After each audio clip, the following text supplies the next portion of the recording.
네, 반갑습니다. 오늘의 제목은 하늘 부모님과 자녀, 이런 제목으로 강의가 준비되었습니다. 우리가 신앙을 하면서 또 신학을 공부하면서 제 문제, 기독교의 제 문제, 기독론에 대한 제 문제에 대해서 생각을 많이 하게 됩니다. 특히 이제 기독론에서는 삼위일체론과 중생론에 대한 것이 아직도 모든 사람이 동의하듯이 정확한 해법을 찾지 못하고 있다, 이렇게 말씀을 드릴 수가 있겠습니다. 하나님을 중심 삼고 예수님과 성신이 하나 돼서 역사함으로 말미암아 타락 인간이 구원의 길을 갈 수가 있다 하는 말씀이 되겠습니다. 그래서 하나님과 성부, 예수님과 성자, 그리고 성령, 성신이 하나 돼서 새로운 중생의 역사를 펼치는 것을 삼위일체다, 이렇게 말씀을 드릴 수가 있겠습니다. 따라서 이 문제를 우리가 해법을 찾기 위해서는 창조 본연의 가치, 하나님이 아담과 해와를 창조하시고 그 창조 본연의 뜻을 이루었다면 어떠한 가치를 가지고 있을 것인가, 이것이 굉장히 중요하다는 말씀을 드립니다. 그래서 창조 목적을 완성한 인간의 가치에 대해서 몇 가지로 예를 들면서 여러분에게 말씀을 드리겠습니다. 첫 번째는 하나님과 인간의 이성성장적인 관계로 우리 인간의 가치를, 존재 의미를 한번 생각을 해보겠습니다. 하나님과 우리 인간과의 관계는 마치 마음과 몸과의 관계와 같다, 이렇게 말씀드릴 수 있습니다. 누구라도 몸과 마음이 일체가 되어 있는 것처럼 하나님과 우리 인간은 뗄래야 뗄 수 없는 불가분의 관계를 가지고 있는 것입니다. 만약에 우리 인간이 타락하지 않았다면 예수님의 말씀처럼 고린도전서 3장 16절에 하나님의 거룩한 성령이 너희 안에 있는 것을 알지 못하느냐. 우리 인간은 하나님이 거하시는 거룩한 성전입니다. 그렇기 때문에 하나님과 일체를 이루어서 나갈 수가 있는 거 아니겠습니까? 또 요한복음 16장 20절을 보게 되면, 14장 20절을 보게 되면, 그날에는 우리 인간이 완성하게 되면은 너희가 내 안에 있고 내가 너희 안에 있는 것을 너희가 알게 될 것이다. 일체 불가분의 관계를 설명하고 있습니다. 그런 인간은 마태복음 5장 48절의 말씀처럼 하나님의 온전함 같이 너희가 온전해질 것이다. 소위 완성한 인간의 모습은 하나님과 같은 온전성을 우리가 갖게 되는 것입니다. 이처럼 하나님의 성전이 되고 하나님과 일체를 이루고 하나님의 온전함 같이 온전한 인간이 된다면은 하나님과는 심정적으로 일체가 될 수가 있습니다. 심정일체. 그래서 우리가 그런 말 하잖아요. 자녀들에게 부모의 심정을 그렇게도 모르겠느냐. 또 내 심정을 네가 알지 못하는 게 참 답답하다, 그렇게 말을 하지 않습니까?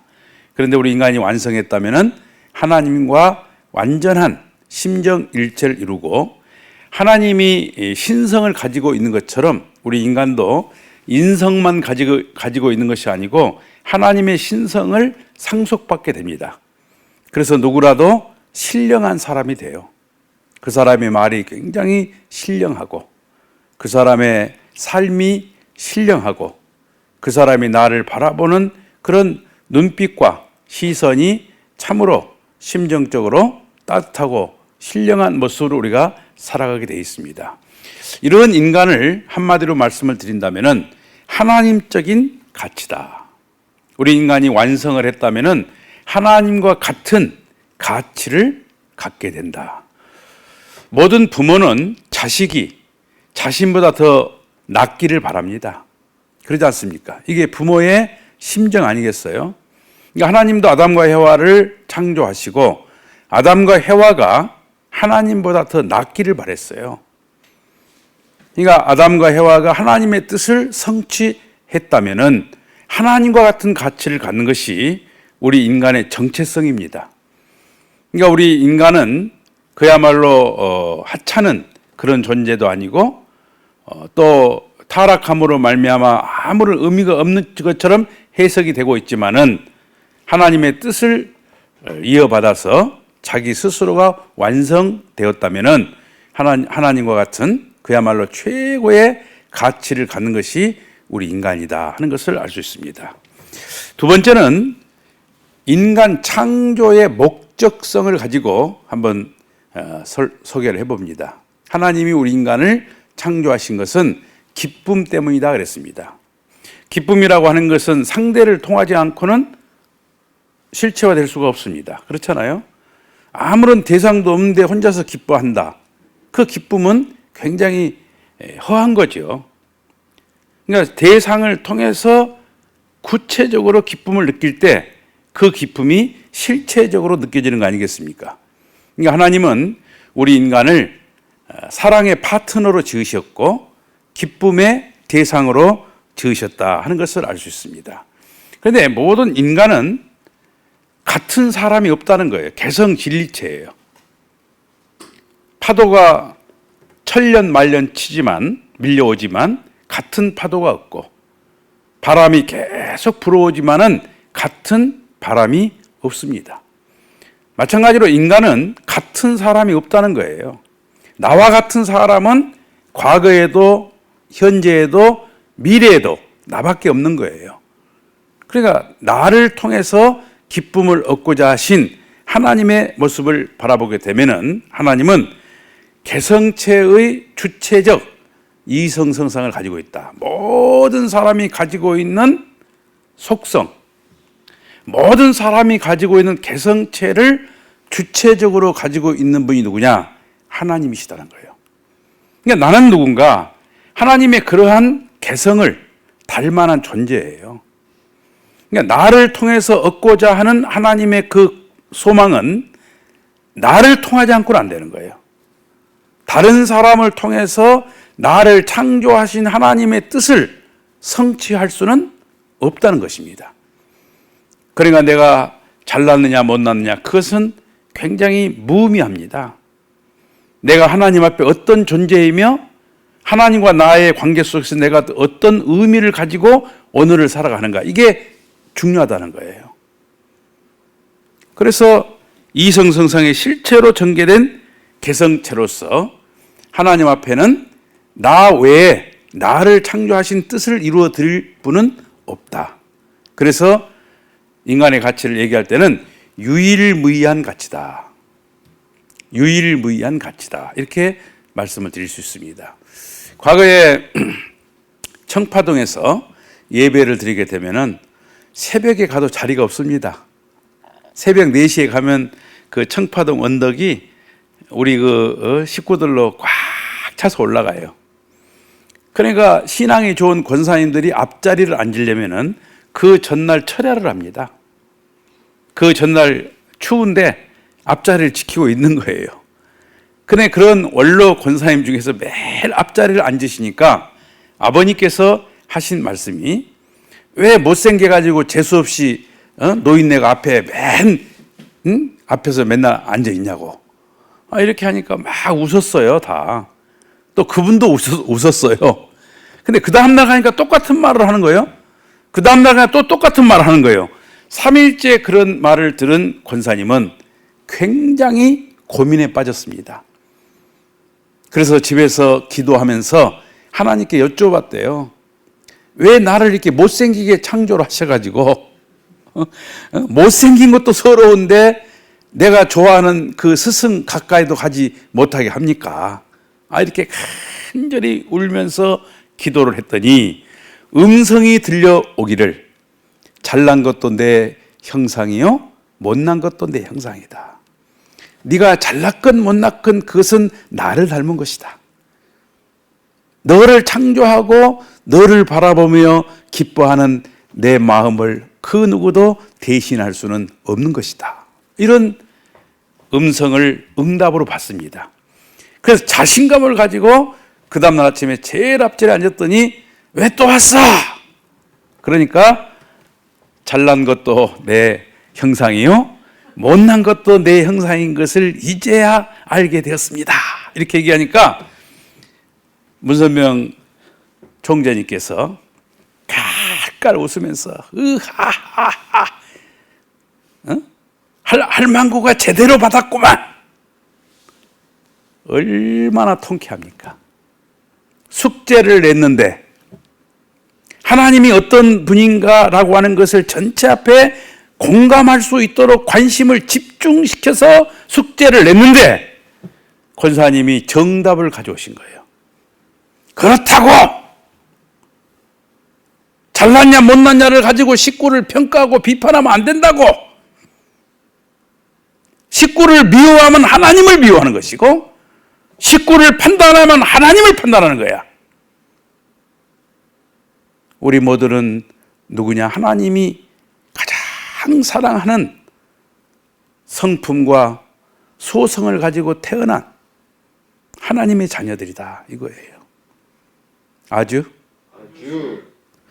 그래서 우리 인간은 유일무이한 존재다. 나를 대신할 존재는 이 지구성에 없다 이거예요. 세 번째는 인간과 피조물과의 관계를 가지고 인간의 가치를 한번 설명을 드려보겠습니다.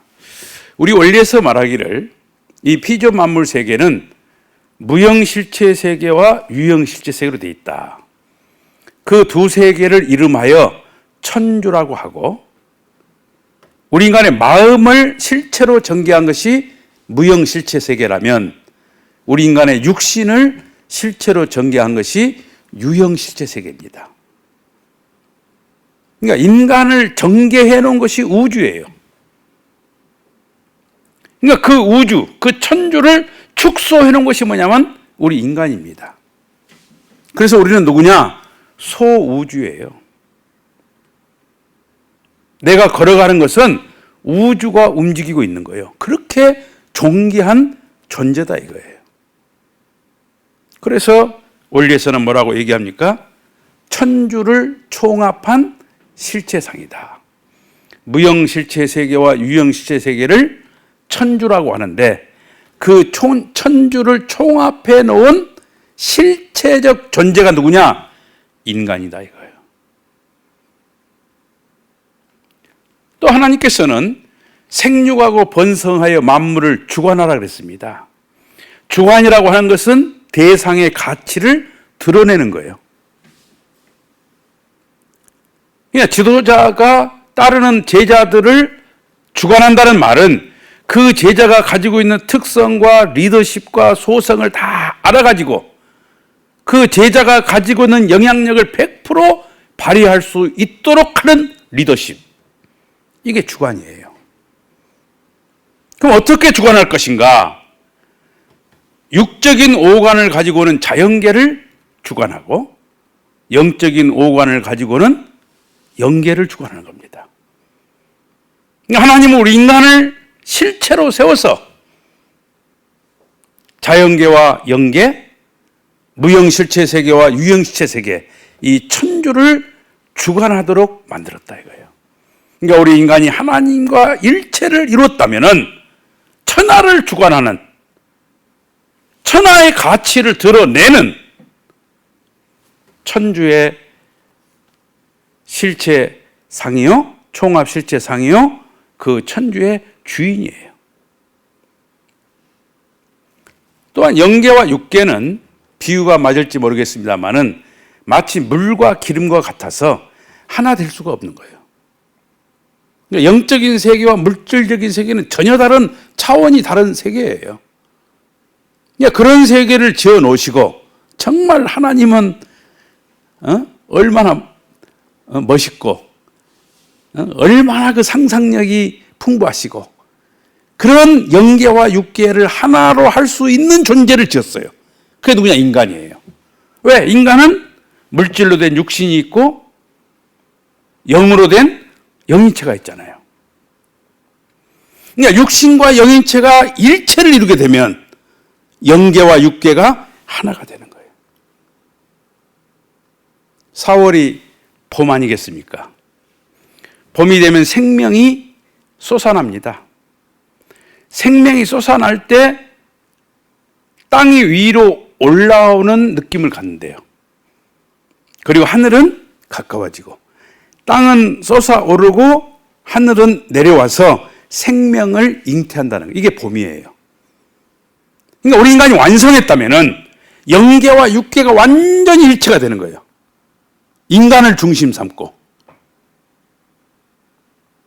그래서 우리 인간은 무형실체 세계와 유형실체 세계, 이 두 세계의 화동의 중심이요 중간 매개체다. 우리 인간이 바로 서지 않고는 천주가 온전할 수가 없는 거 아닙니까? 이것을 한마디로 말씀을 드린다면은 우리 인간의 가치는 뭐냐? 천주적인 가치다. 우리 인간의 가치는 뭐라고요? 천주적인 가치다. 우리 인간은 하나님적인 가치를 가지고 있고 유일무이한 가치를 가지고 있고 그리고 뭐요? 천주적 가치를 가지고 있다. 이 사람이 가지고 있는 가치를 가장 높여주는 것이 뭐냐? 고등 종교예요. 사람의 위상을, 인간의 위상을 하나님과 같은 위상으로 인간이 가지고 있는 그 가치를 하나님과 부모와 자식의 관계로 설명하고 그렇게 믿고 가는 그 종교가 고등 종교입니다. 그렇다면 창조 목적을 완성한 인간과 예수님에 대해서 한번 비교를 해보도록 하겠습니다. 창세기 2장 9절을 보게 되면은 생명나무와 선악을 알게 하는 나무가 같이 있었다 그랬어요. 그리고 창세기 3장 24절을 보게 되면은 아담의 소망이 뭐냐? 생명나무였습니다. 잠언서 13장 12절을 보게 되면은 구약 성도의 소망이 생명나무였고 계시록 22장 13절을 보게 되면 신약 성도의 소망이 생명나무였습니다. 과연 생명나무는 무엇일까요? 창조 이상을 완성할 남성, 창조 이상을 완성한 아담이 누구냐? 생명나무입니다.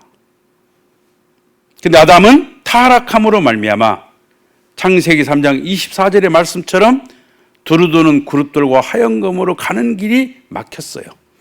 그래서 생명나무를 이루지 못한 거 아니겠습니까? 그래서 구약 성도나 신약 성도는 그 생명나무 만나는 것이 소원이에요. 꿈이에요. 신앙의 이유가 뭐냐? 생명나무를 만나서 생명을 얻는 거예요. 그런데 이 땅에 생명나무로 오신 분이 누구냐면 예수님이라는 거예요. 그래서 고린도전서 15장 45절을 보게 되면 예수님은 후 아담이다 하는 말씀을 들을 수가 있습니다. 이처럼 타락 인간의 소망은 창조 본연의 인간으로 복귀하는 것이고 창조 본연의 인간으로 복귀하기 위해서는 생명나무를 만나 접을 붙여야 되는 겁니다. 그러니까 예수님은 이 땅에 생명나무로 오셨어요. 그러니까 아담과 예수님은 같은 하나님의 자녀입니다. 그러니까 아담과 예수님이 다른 게 뭐냐? 아담은 타락함으로 말미암아 창조 이상을 이루지 못하는 것이고 예수님은 이 땅에 창조 이상을 이루어 오신 분이에요. 원죄 없이 완성한 아담으로 오신 분이 누구냐면 예수 그리스도시다 하는 것을 알 수 있습니다. 그러니까 생명나무라는 견지에서 보게 되면 아담과 예수님은 같은 인간이에요. 다만 아담은 생명나무를 이루지 못했고 창조 본연의 가치를 이루지 못했고 예수님은 원죄 없이 하나님의 독생자로서 창조 본연의 가치를 이루어 오신 분이다 하는 것을 알 수 있습니다. 그러면 창조 목적의 완성으로 본 인간과 예수님을 한번 생각을 해보겠습니다.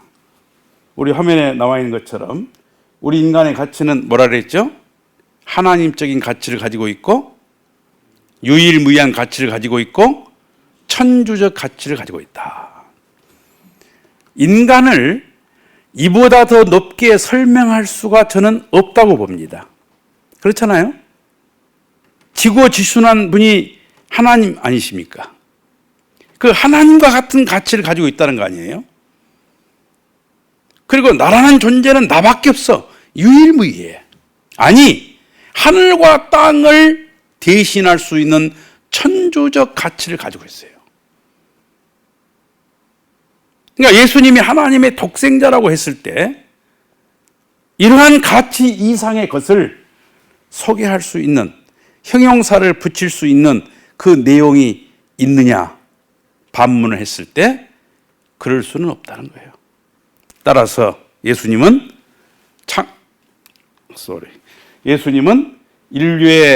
인류를 중생해 주시기 위해서 생명나무로 오셨고 하나님의 창조 이상을 완성한 독생자로 이 땅에 오셨다. 따라서 인류를 중생해 주기 위해서는 예수님은 참 부모가 되셔야 됐다 하는 말씀을 드립니다. 그리고 예수님은 하나님이다 이렇게 이제 설명을 합니다. 오늘 기독교 신앙에서는. 또 통일교는 왜 사람을 하나님으로 믿느냐 또 이렇게도 비판을 합니다. 근데 예수님은 하나님인 것처럼 스스로를 설명했지만 원리적인 견해를 가지고 바라보면 예수님은 완성한 인간이라고 스스로가 말씀을 하신다는 거예요. 한번 보실까요? 중보도 한 분이시니, 이게 이제 하나님이라는 거거든요. 디모데서 2장 5절을 보게 되면 중보도 한 분이시니 곧 사람이신 그리스도다. 그러니까 하나님과 일체를 이루신 분이기 때문에 우리 인간이, 타락한 인간이 하나님과 관계를 맺기 위해서는 예수님을 통해서 하나님에게로 나가는 중보자다 이거예요. 그 중보자가 뭐냐? 창조 이상을 완성한 사람이신 예수님이시다. 이렇게 말씀을 하십니다. 또 로마서 5장 19절을 보게 되면 한 사람의 순종하심으로 많은 사람이 구원을 얻는다.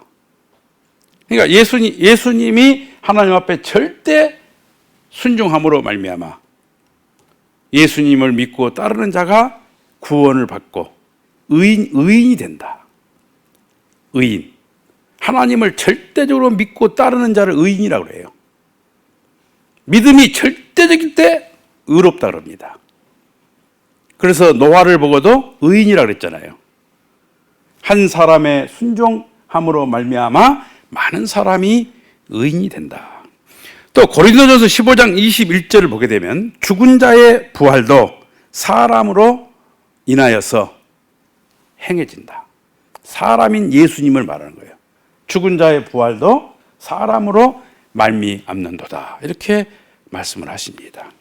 또 사도행전 17장 31절을 보게 되면 정하신 사람으로 천하를 심판한 날을 작정하시고, 그 정하신, 사탄을 중심 삼은 악주권의 세계가 하나님을 중심 삼은 선주권의 세계로 전환되는 그 정하신 한때 누가? 사람이신 예수님이 심판의 기준이 된다.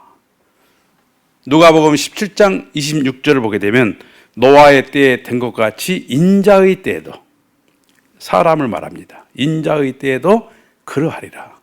이렇게 예수님 스스로가 사람인 것을 많이 표현하고 있어요. 그렇다면 여러분, 하나님이라는 표현도 있어요. 그리고 사람이라는 표현도 있어요. 근데 자신이 편리한 대로 보고 해석한 것, 이게 대단히 편협한 거 아닙니까? 보편적이면서도 객관적인 사실을 가지고, 그리고 원리적이고 이성적으로, 분석적으로, 과학적으로 수용될 수 있도록 해석하는 것, 이게 참된 진리가 아니겠습니까? 예수님은 하나님 자신이신가 하는 것을 또 성경을 여러분에게 소개를 해보겠습니다. 요한복음 14장 9절에서 10절을 보게 되면은 빌립이 예수님에게 물어봐요. 하나님을 보여주면 믿고 따르겠습니다. 참 재밌는 분이시죠. 만약에 식구들이 찾아와가지고 목사님 하나님을 보여주면 제가 하나님 믿을게요. 저는 그런 식구 있으면 괜히 재밌을 것 같아요. 근데 아무 말도 안 해. 아무 말도 안 하면서 아이고 저 원리강의 맨날 듣득을 또 하고 있는 거 아니야? 속으로만 얘기해. 근데 와가지고 아이 목사님 이런 말씀을 이렇게 좀 하면 좋겠고 이런 말씀을 하셨을 때는 제 마음이 아팠고 이렇게 얘기하는 식구가 있으면 참 교회가 즐거울 것 같습니다. 근데 빌립은 예수님의 사랑을 정말 많이 받은 거예요. 오병이어의 기적이 일어날 때도 누가? 빌립이 도왔어요. 그래서 예수님 하신 말씀이 나를 본 자는 아버지를 보았거늘. 내가 지금까지 살아오고 하나님 말씀을 전하고 너를 대하는 그 모습을 보면 하나님을 보는 것처럼 생각해야지 나와 함께 하면서 어찌 의심하고 있느냐. 나를 본 자는 아버지를 보았거늘. 참 정말 예수님의 신앙은 정말 당당하고 그런 절대적인 믿음이 없습니다. 만약에 우리가 누군가가 얘기할 때 나를 본 자는 아버지를 보았거늘 이런 지도자가 있다면 우리 교회는 성공합니다. 얼마나 당당하면 그렇게 말할 수 있겠어요. 나를 본 자는 나를 보고도 네가 우리 교회를 비판한단 말이냐. 나를 보고도 가정연합의 가치를 의심한단 말이냐. 그럴 수 있다면 영계가 그 지도자를 중심 삼고 휘몰아칠 거예요. 나를 본 자는 아버지를 보았거늘 어찌하여 아버지를 보이라고 하느냐 하는 말씀입니다. 이처럼 예수님은 하나님과 심정일체를 이루신 분이에요. 하나님의 성전이시고 하나님 온전한 같이 온전한 분이고 하나님적 가치를 가지신 분이고 유일무이하신 분이고 천주적 가치를 가지고 오신 예수님은 마치 몸이 제2의 마음인 것처럼 예수님은 제2의 하나님이세요. 몸과 마음이 일체인 것처럼 완성한 예수님은 하나님과 심정일체를 이루신 분이에요. 하나님을 생각하면 아픕니다. 타락 인간을 구원하시려는 하나님의 그 애달픈 심정을 생각하면은 찬송을 하면서 눈물 나고 기도하면서 눈물 나고 생각만 해도 가슴이 찡해지는 것. 이게 심정일체 아니겠습니까? 여러분 잘 아시는 문선명 총재님 그리고 한학자 총재님, 저희들은 참 부모로 신앙을 고백합니다마는 우리 한학자 총재님께서 말씀하실 때 보면은 1분이 지나지 않아서 눈시울이 붉어지는 걸 여러분 많이 보셨을 겁니다. 목이 메이시고 말씀을 하다가 중단하고 한참 머물렀다가 또 말씀이 이어지는 그 스피치가 화려하지 않지만은 하나님과 심정 일체를 이루어서 나오는 말씀이기 때문에 묵직하고 그리고 뭉클하고 그 짧은 메시지가 강하게 우리의 몸과 마음을 진동하는 것을 느낄 수가 있습니다. 이처럼 예수님은 하나님과 일체를 이루신 분이기 때문에 그분이 하나님이다. 하나님 자신은 아니지만 하나님이라고 해도 가언이 아니에요. 왜? 몸이 제2의 마음인 것처럼 완성한 인간은 제2의 하나님이다 하는 것을 알 수 있습니다. 다만 하나님 자신은 아니다 이거예요. 또 요한복음 1장 10절을 보게 되면은 세상이 그로 말미암아 지은 바 되었으되 세상이 그를 알지 못함이니라. 그러니까 예수님이 하나님 아니시냐 이렇게 말씀을 하십니다. 그것은 복귀 원리를 공부하면 해법이 나옵니다. 복귀 원리를 이해하면 왜 이런 말씀을 하셨는가를 알 수 있다 이거예요. 모든 인간은 타락했기 때문에 다시 거듭나야 됩니다. 누구로 말미암아 거듭나느냐? 참 부모로 말미암아 거듭나야 돼요. 그러니까 예수님은 그런 사명을 가졌기 때문에 예수님으로 말미암아 모든 생명은 중생해야 되고 예수님으로 말미암아 모든 피조물은 새로운 가치를 갖는 거예요. 그래서 예수님은 선의 조상입니다. 하나님의 독생자입니까? 예수님 이전에 태어났던 모든 분들은 예수님으로 말미암아 다시 태어나야 되는 존재다 하는 것을 알 수 있습니다. 이처럼 말씀이 육신이 되어서 오신 예수님, 하나님은 말씀으로 인간을 창조했고 그 말씀의 실체가 되어서 오신 예수님은 진리 말씀을 가지고 심판을 해. 소위 진리 말씀을 가지고 구원을 하고 진리 말씀을 가지고 생명을 주시고 진리 말씀을 가지고 우리를 해방하신다 이거예요. 그래서 그로 말미암아 세상이 지은 바 되었다 하는 말씀을 우리는 알 수 있습니다. 하나님께서는 생육하고 번성하여 만물을 주관하라 이렇게 축복을 주시면서 창세기 2장 17절에 선악과를 따먹지 마라 그랬습니다. 그 책임 분담을 주신 이유는 그 책임 분담을 우리 스스로 수행함으로 말미암아 하나님의 창조성을 상속해 주기 위해서 주셨다는 거 아니겠습니까? 그 책임 분담을 통해서 스스로가 완성했다는 조건을 세웠을 때 우리는 창조주와 같은 창조성이라고 하는 특권을 갖게 돼요. 그래서 이 세상의 모든 존재를 주관할 수가 있다 하는 것을 알 수 있습니다. 또 성경 한 말씀을 소개하겠습니다. 요한복음 1장 10절을 보게 되면은 요한복음 8장 58절을 보게 되면은 아브라함이 나기 전부터 내가 있느니라.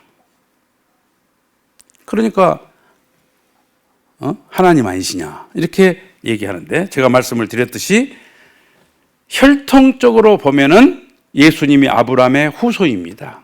혈통적으로 보면, 물리적으로 보면. 그러나 중생이라고 하는 의미를 가지고 보면은 예수님은 인간 조상이고 아브라함은 복귀섭리 역사에 의해서 중생돼서 다시 태어나야 되는 존재이기 때문에 그렇게 말씀하신 거지 예수님이 하나님이시다라고 하는 말씀은 아니시다 하는 것을 말씀을 드립니다. 또 예수님은 영계에서 영인체로 계시다는 것을 알 수 있어요. 성경 말씀을 한번 보겠습니다. 로마서 8장 34절을 보게 되면 다시 살아나신 이는 그리스도 예수시니 그는 하나님 우편에 계신 자요. 그러니까 부활을 해서 하늘나라로 갔는데 다시 살아나신 이는 예수 그리스도이시니 그분은 어디 계신다고요? 하나님 우편에 계신다. 그러니까 하나님이 계시다는 거예요.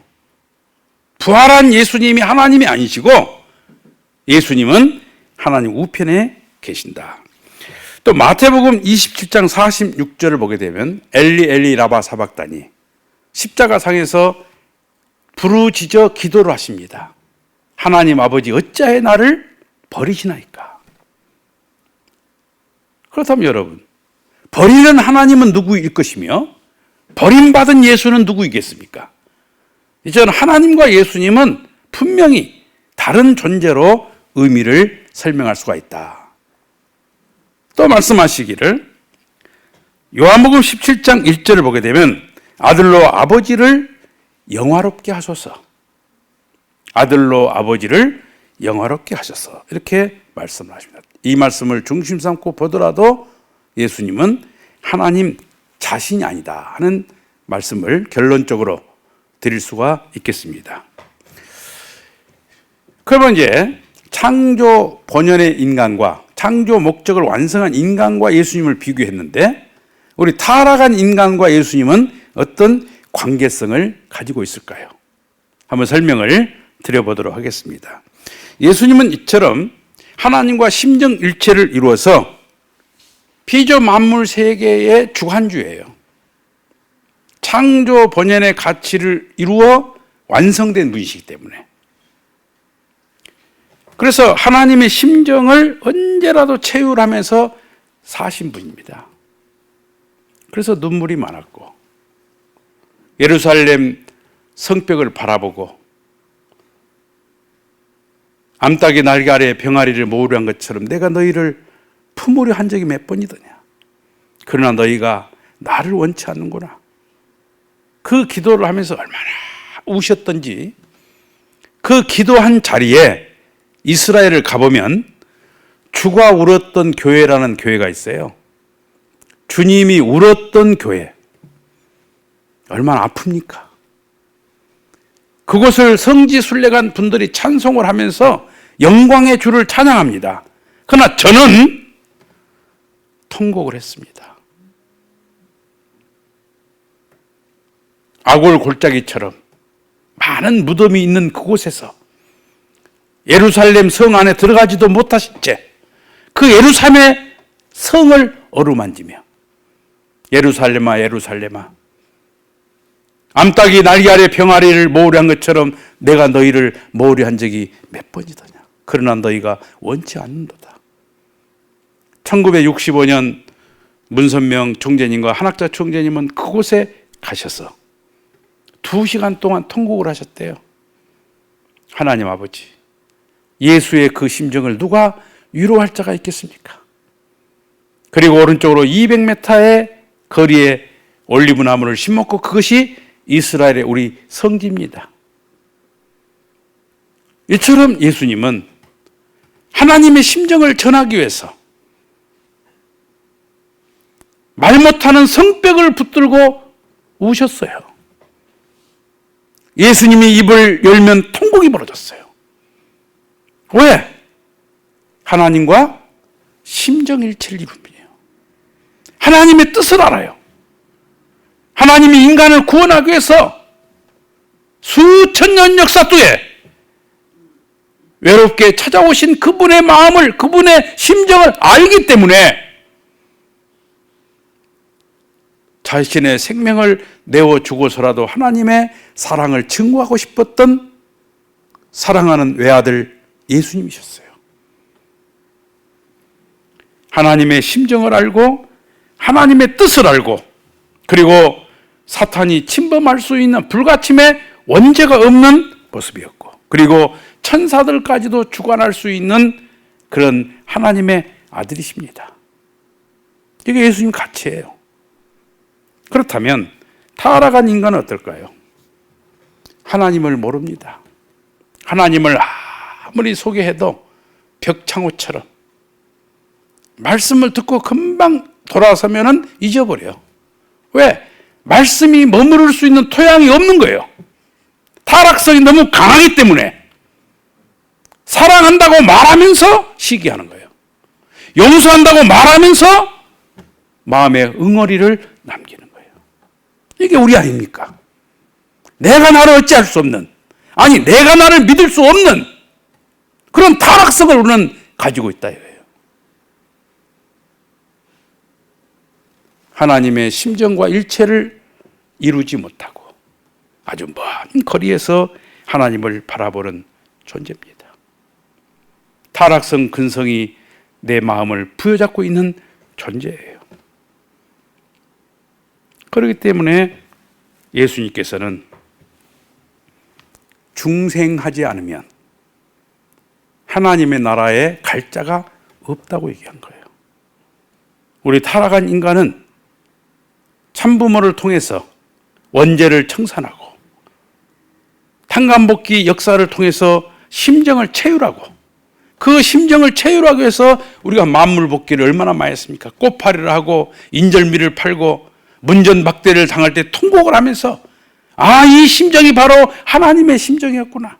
문전박대를 당하면서도 우리가 슬프지 않았던 것은 하나님이 이렇게 외면당하시고 슬픔으로 우리를 찾아오셨구나 하는 심정을 우리가 얻게 된 거 아니겠습니까? 그래서 예수님께서는 나는 포도나무여 너희는 포도나무 가지다. 나는 참감람나무여 너희는 돌감람나무다. 돌감람나무에 목을 쳐서 참감람나무의 가지를 꽂아야 생명이 있는 거 아닙니까? 그러면 어디를 잘라야 되겠습니까? 우리 문병조 부목사님, 어디를 잘라야 돼요? 돌감나무에 나무는 가지가 이렇게 뻗어 있어요. 그래서 뿌리가 밑에 있습니다. 근데 사람은 가지가 어디로 뻗어 있어요? 이렇게 뻗어 있잖아요. 그러니까 사람의 뿌리는 머리예요. 어디를 잘라야 되느냐? 여기를 잘라야 돼. 생명을 내놔야 돼요. 여기를 잘라가지고 말하는 걸 바꾸고 바라보는 관점을 바꾸고 사람의 음성을 듣는 소구력을 바꾸는 거예요. 그게 돌감나무가 가야 될 길입니다. 그것을 자르려니까 얼마나 고통스럽겠습니까? 그래서 섭리의 길은 쉬운 길이 아니에요. 하나님의 뜻을 따라가는 그 길은 철로 역정, 아무도 가지 않겠다는 그 길을 생명을 내놓고 가는 길이다 이거예요.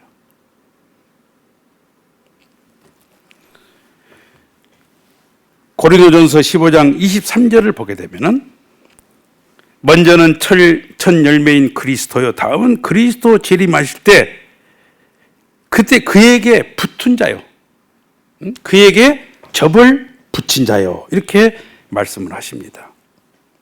그렇다면 우리 인간이 예수님과 어떻게 접을 붙일 수가 있겠습니까? 우리 인간의 몸을 성전이라고 볼 때, 성전, 우리 인간이 성전입니다. 근데 예수님은 교회의 머리라 그랬습니다. 에베소서 1장 22절을 보게 되면은 교회의 머리요 본 성전이다. 그럼 우리는 뭐냐? 지체입니다. 예수님이 머리라면 우리는 손과 발이에요.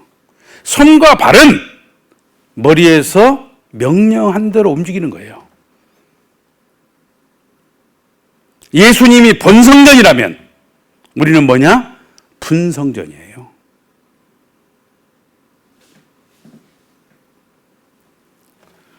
이처럼 예수님과 우리는 일체를 이룰 때 가치가 있다 이겁니다. 그래서 그림을 하나 소개해 봅니다. 예수님은 포도나무요 참감람나무고 우리 인간은 포도나무 가지요 돌감람나무다. 그래서 나를 떠나서는 생명의 길이 없다 이거예요. 나는 길이요 진리요 생명이나니 나로 말미암지 않고는 하나님 나라에 갈 자가 없다 하는 것을 우리는 알게 됩니다. 그렇다면 이 부분을 좀 더 성서적으로 고찰을 해보겠습니다. 중생과 삼일체에 대한 얘기를 한번 여러분과 공부해 보겠습니다. 요한복음 3장 3절을 보게 되면 니고데모라고 하는 관원이 있었어요.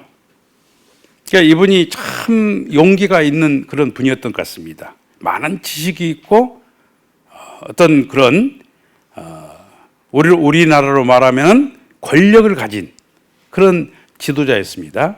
그 지도자가 답답했어요.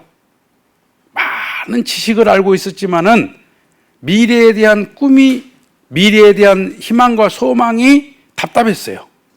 그러니까 예수님을 찾아와서 주여, 하나님의 나라를 어떻게 하면 들어갈 수가 있겠습니까? 천국을 가고 싶은데 어떻게 하면 천국을 바라볼 수가 있겠습니까? 이렇게 물어봅니다. 그러니까 예수님이 하는 말씀이 거듭나지 않고는 하나님의 나라를 볼 자가 없다. 이렇게 답을 하니까 이분은 굉장히 고민이 됩니다. 이렇게 이미 성인이 됐는데 내가 다시 태어난다. 그럼 어머니 복중으로 다시 들어간단 말이냐? 이런 의심한 니고데모에게 예수님께서 뭐라 그러냐? 성령으로 거듭나지 않으면, 그 말이에요. 성령으로 거듭나지 않으면 하나님 나라에 나아갈 자가 없다. 그러니까 예수님은 만약에 아담과 해와가 타락하지 않고 완성을 했다면 어떻게 될까요? 하나님 앞에 아담과 해와는 선한 아들과 딸이 됐겠죠. 그렇잖아요? 자매로 성장합니다. 여러분도 그렇지 않습니까? 자녀들이 잘 성장하고 있는데 결혼할 때가 됐는데 결혼을 안 하면 얼마나 걱정이 됩니까? 그러니까 아담과 해와를 바라보는 하나님의 두 번째 소망은 뭐냐? 결혼하는 거예요. 축복받은 거예요. 근데 축복을 받기는 받았는데 자녀가 안 태어난다. 이 또한 어둠의 그림자가 그 가정을 완전히 뒤엎습니다. 자녀가 안 태어난다. 자녀가 태어나야 될 거 아닙니까? 자녀가 태어나면 아담과 해와는 뭐냐? 참 부모가 되는 거예요. 아담과 해와는 참 자녀의 길, 참 자매, 형제 자매의 길, 참 부부의 길, 그 다음에 뭐죠? 참 부모의 길을 가는 거예요.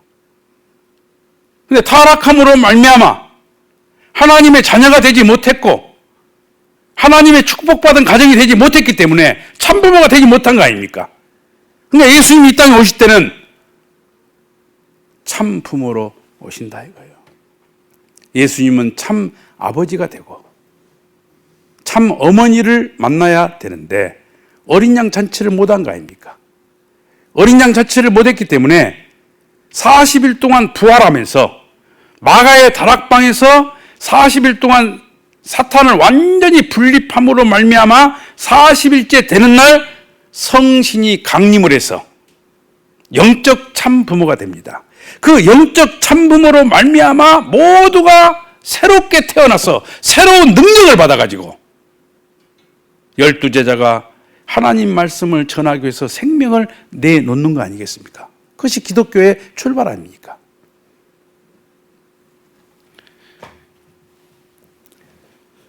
그래서 예수님으로 말미암아 선의 자녀가 이렇게 태어나게 됐다. 그래서 메시아는 참 부모로 오셔야 된다는 것을 알 수 있습니다.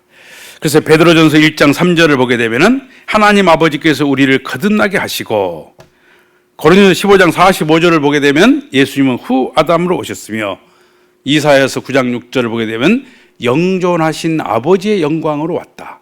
아버지의 권세를 가지고 이 땅에 왔다. 마태복음 16장 27절을 보게 되면 인자가 아버지의 영광으로 그 천사들과 함께 오리니 이 땅에 다시 올 때는 어떻게 오신다고요? 아버지로 오신다 하는 것을 알 수 있습니다. 그러면 여러분, 우리 이제 알게 되었습니다.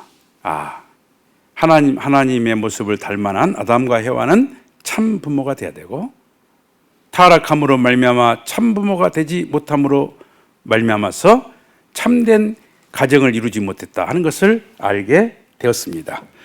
예수님은 이처럼 하나님의 성신을 맞이함으로 말미암아서 영적 참부모가 됐는데 그 성신은 누구냐? 참 어머니입니다. 예수님이 참 아버지라면 성신은 영적인 참 어머니다. 성신은 해와요 여성신이요. 그래서 성령을 받아야 위로가 되고 성령을 받아야 감동이 돼요. 이 시간에도 여러분이 성령의 역사가 있을 때 주님을 주님이라고 고백할 수 있다 그랬어요. 성령이 함께 할 때 말씀이 내 생명을 새롭게 한다 그랬습니다. 성령이 함께 할 때 그 교회가 뜨거워진다 그랬어요. 성령이 함께 할 때 치유의 역사가 벌어지고 성령이 함께 할 때 내 영계가 맑아지는 것을 체험한다 그랬습니다. 이처럼 영적으로 참 부모가 강림해야 우리가 새롭게 거듭날 수 있다. 그래서 성신은 죄 씻는 역사요 땅에서 역사하는 존재다 하는 것을 알게 됩니다. 요한복음 3장 3절에서 5절까지를 보게 되면 사람이 거듭나지 않으면 하나님 나라를 볼 수 없느니라. 어떻게 거듭납니까 했더니 성신으로 거듭나야 하늘나라를 보고 하늘나라에 입성할 수가 있다. 이렇게 말씀을 주십니다. 그럼 로고스의 이성성상으로 본 예수님과 성신에 대해서 말씀을 드리겠습니다. 하나님은 로고스를 창조했다 그랬어요. 하나님의 실체 대상이 뭐냐? 로고스라 그랬습니다. 하나님은 무용으로 계시고 그 무용으로 계신 하나님이 구상을 했어요. 그 구상을 하면서 실체적으로 세울 그 나라에 대한 설계도를 만들었는데 그 설계도가 뭐냐? 로고스입니다. 그 로고스를 우리는 말씀이다 이렇게 해석을 하기도 하고 하나의 이법, 법칙성을 가진 설계도와 같은 것이 뭐냐? 로고스예요. 그러니까 하나님은 이성성상으로 계시잖아요. 성상과 형상, 양성과 음성의 이성성상으로 계시기 때문에 로고스도 이성성상으로서 하나님의 실체 대상입니다. 하나님이 가지고 있는 모든 속성이 그 말씀 안에 녹아 있는 거예요. 그러니까 그 로고스를 중심 삼고 창조를 하게 됐습니다. 하나님은 말씀으로 계셨고 말씀으로 이 피조 만물 세계를 창조하셨다. 그러잖아요. 로고스로 피조 만물 세계를 창조한 거예요. 그래서 하나님의 모습을 닮아가지고 이처럼 우리 인간은 양성의 대표자인 아담과 음성의 대표자인 여성으로 창조가 된 것입니다. 그러니까 남자와 여자는 하나님 자체 내에 있는 성품이 실체로 전개된 거예요. 그러니까 하나님이 온전해지기 위해서는 이 남자와 여자가 사랑을 중심 삼고 완전히 일체가 될 때 하나님의 온전한 대상이 돼요. 그러니까 하나님의 실체 대상은 뭐냐면 남자와 여자가 결혼해서 하나로 만들어진 자녀가 태어날 때 하나님이 완전히 기뻐할 수 있는 실체 대상이 완성된다 하는 것을 알 수 있습니다.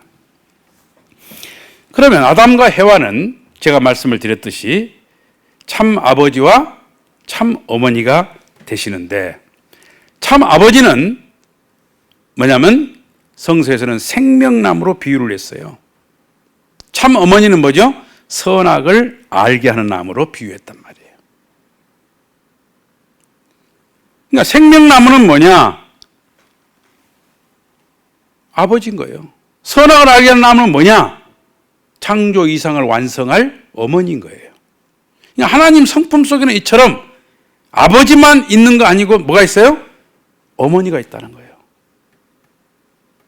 그래서 여성 신학에서는 하나님 성품 속에 여성 성품이 있는 것을 쭉 논리적으로 강조를 합니다. 그리고 급기야는 하나님의 교회는 하나님 어머니라고 호칭을 해요. 그러니까 하나님이 하나님 아버지냐 하나님 어머니냐 이게 논쟁거리가 되어 왔어요. 지금까지. 이제 성서를 보게 되면은 창세기 1장 27절 이하를 보면은 남자의 갈비뼈를 뽑아서 여자를 만들었다. 이 성서를 중심 삼고 지금까지 기독교 역사는 남성 중심한 그런 구조를 가지고 남자만이 목사가 됐습니다. 남자만이 교황이 되고 남자만이 추기경이 됐어요. 그런데 우리 참 어머님이 등장하시면서 창세기 2장 27절에 하나님의 형상대로 인간을 지으시되 남자와 여자를 지으셨다. 이건 정말 놀라운 이건 발견이죠. 하나님 아버지 성품만 있는 거 아니고 뭐라고요? 하나님 어머니 성품이 있고 아버지 성품과 어머니 성품이 하나 될 때 하나님은 뭐요? 온전해진다 이거예요. 또한 이런 말씀을 드려볼 수가 있을 것 같습니다. 아버지라는 말은 어머니가 전제된 것이고 그렇잖아요. 어머니라는 말은 아버지가 전제된 거 아닙니까? 부모라는 말은 자식이 전제되고 형이라는 말은 동생이 전제된 거 아닙니까? 이처럼 하나님 아버지라고 하는 말 속에는 하나님 어머니가 이미 전제되어 있다 이거예요. 그래서 하늘 부모님이다. 하나님 아버지도 아니고 하나님 어머니도 아니고 하늘 부모님이라고 하는 선포를 했을 때 하나님은 진정한 해방을 느끼시는 거예요. 그리고 모든 여성들의 감추어진 하나님에게 여성 성품이 실체로 드러나니까 여성 해방이 되는 것이고, 여성이 해방됨으로 말미암아 남자가 온전해지는 거예요.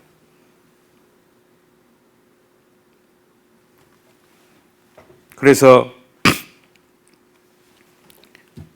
예수님이 이 땅에 오셔가지고 영적으로만 참부모가 되셨기 때문에 다시 재림주님이 오셔서 새로운 역사를 펼쳐가야 한다 하는 것을 알 수 있습니다. 예수님과 타락인간과 그리고 중생한 사람의 비교를 이렇게 도표로 제가 만들어 봤습니다. 예수님은 천사와 만물을 주관할 수가 있고 원죄가 없으며 하나님의 뜻과 심정을 그대로 체휼하시는 분이십니다. 그리고 천주적 가치를 가졌어요.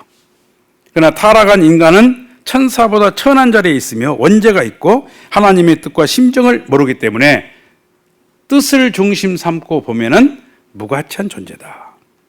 그러나 예수님으로 말미암아 중생한 인간은 예수님이 교회의 머리라면 우리는 몸과 지체가 되고, 예수님이 포도나무는 우리가 가지가 되고, 예수님이 참감람 나무라면 그분에게 접붙여서 참 생명을 얻을 수 있는 그런 존재다.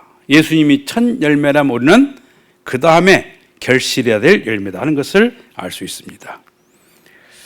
삼일체론, 원래 삼일체는 하나님 중심 삼고 아담과 해와가 하나 돼서 하나님이 이상세계를 이루신 것인데, 이렇게 예수님이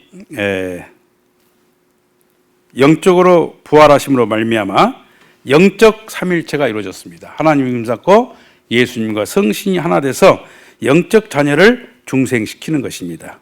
그러나 이제는 재림주님이 이 땅에 현현하시게 되면 영육 아울은 삼위일체를 이루므로 말미암아 우리 몸속에 깃들어 있는 원죄를 다 청산하고 하나님의 참된 자녀로 새롭게 새롭게 태어날 수 있는 역사가 현재 펼쳐지고 있다 하는 말씀을 드립니다.